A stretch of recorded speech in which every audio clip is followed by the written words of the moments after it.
अस्सलाम वालेकुम फ्रेंड्स, मैं समझता हूँ कि जितना अल्लाह ताला ने करम फरमाया है मुसलमानों पे, देखिए कि कितनी बड़ी सआदत है कि हम अपनी इन आंखों से हम गुनाहगार बंदे हमें अल्लाह ताला अपने पाक घर में बुलाए, रसूल खुदा सल्लल्लाहु अलैहि वसल्लम अपने कदमों में बुलाएं। लिहाजा मैं समझता हूँ कि अल्लाह ताला इस्तिताअत दे तमाम तर मुसलमानों को। ये उम्रा महंगा नहीं है, बिल्कुल मुनासिब है, सिर्फ थोड़ा सा टाइमिंग का डिफरेंस होता है। आपने हमेशा ख्याल करना है कि उम्रा के जो नॉर्मल डेज जिन दिनों में बहुत ज़्यादा सस्ता होता है वो अगस्त से लेकर नवंबर तक होता है।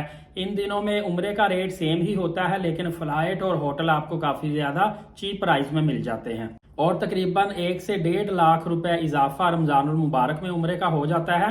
दूसरा खुशाइंद बात यह है कि रियाल जो है वो तकरीबन पिछले साल की निस्बत इस दफ़ा 10 रुपए के करीब स्टेबल है। पिछले साल जब हाजियों ने 2023 में हज के लिए रकम जमा करवाई थी, आपको पता होगा 85-86 रुपए का रियाल था, जबकि अभी 74.5 रुपए का चल रहा है। तो ये 10 से 11 जो रुपए बजाय बढ़ने के एक साल में कम हुए हैं, ये एक बहुत बड़ी खुशाइंद बात है। इसकी वजह से अभी टिकटें आपको महंगी लग रही हैं, लेकिन अंदाजा करें कि अगर 11 रुपए रियाल, 1 रुपए के, 1 रियाल के पीछे 11 रुपए इजाफा होता तो टिकट्स कितनी महंगी होती। मेरे ख्याल से अभी जो टिकट 1,75,000 80,000 की चल रही है, यही 2 लाख रुपए से ऊपर सऊदी एयरलाइन की डायरेक्ट टिकट होनी थी, फिर आपको अंदाजा होना था कि कितना महंगा है। बहरहाल रियाल मुसलसल अभी स्टेबल है। अभी तकरीबन पिछले कोई 1 महीने के अंदर 1.15 रुपए रियाल का रेट बढ़ा है, इससे ज्यादा नहीं बढ़ा। तो मैं समझता हूँ कि सवाए रमजानुल मुबारक के उम्रा मुसलसल सस्ता है और स्टेबल है।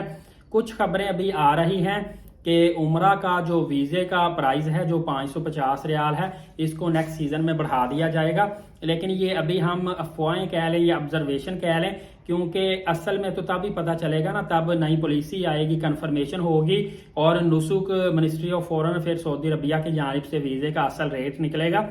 मेरे ख्याल से कोई 5-7 हज़ार रुपये प्लस माइनस रेट होता है, मतलब 50,000 तक भी चला जाता है तो कोई ज्यादा नहीं है।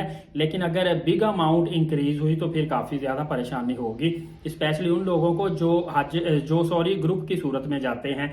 दुआ है अल्लाह ताला तमाम तर मुसलमानों पे आसानियां पैदा फरमाए और मेरे तमाम तर देखने वालों को बार बार बाअदब उम्रा की सादत नसीब फरमाए। एलीट साकिब यूट्यूब चैनल को सब्सक्राइब करके बेल नोटिफिकेशन को ऑल कर लें। नमाज कायम करें, नबी पाक सल्लल्लाहु अलैहि वसल्लम पे कसरत से दुरूद पाक और कुरान मुकद्दस की तिलावत किया करें। इजाजत दे, बहुत शुक्रिया, जज़ाकल्लाह।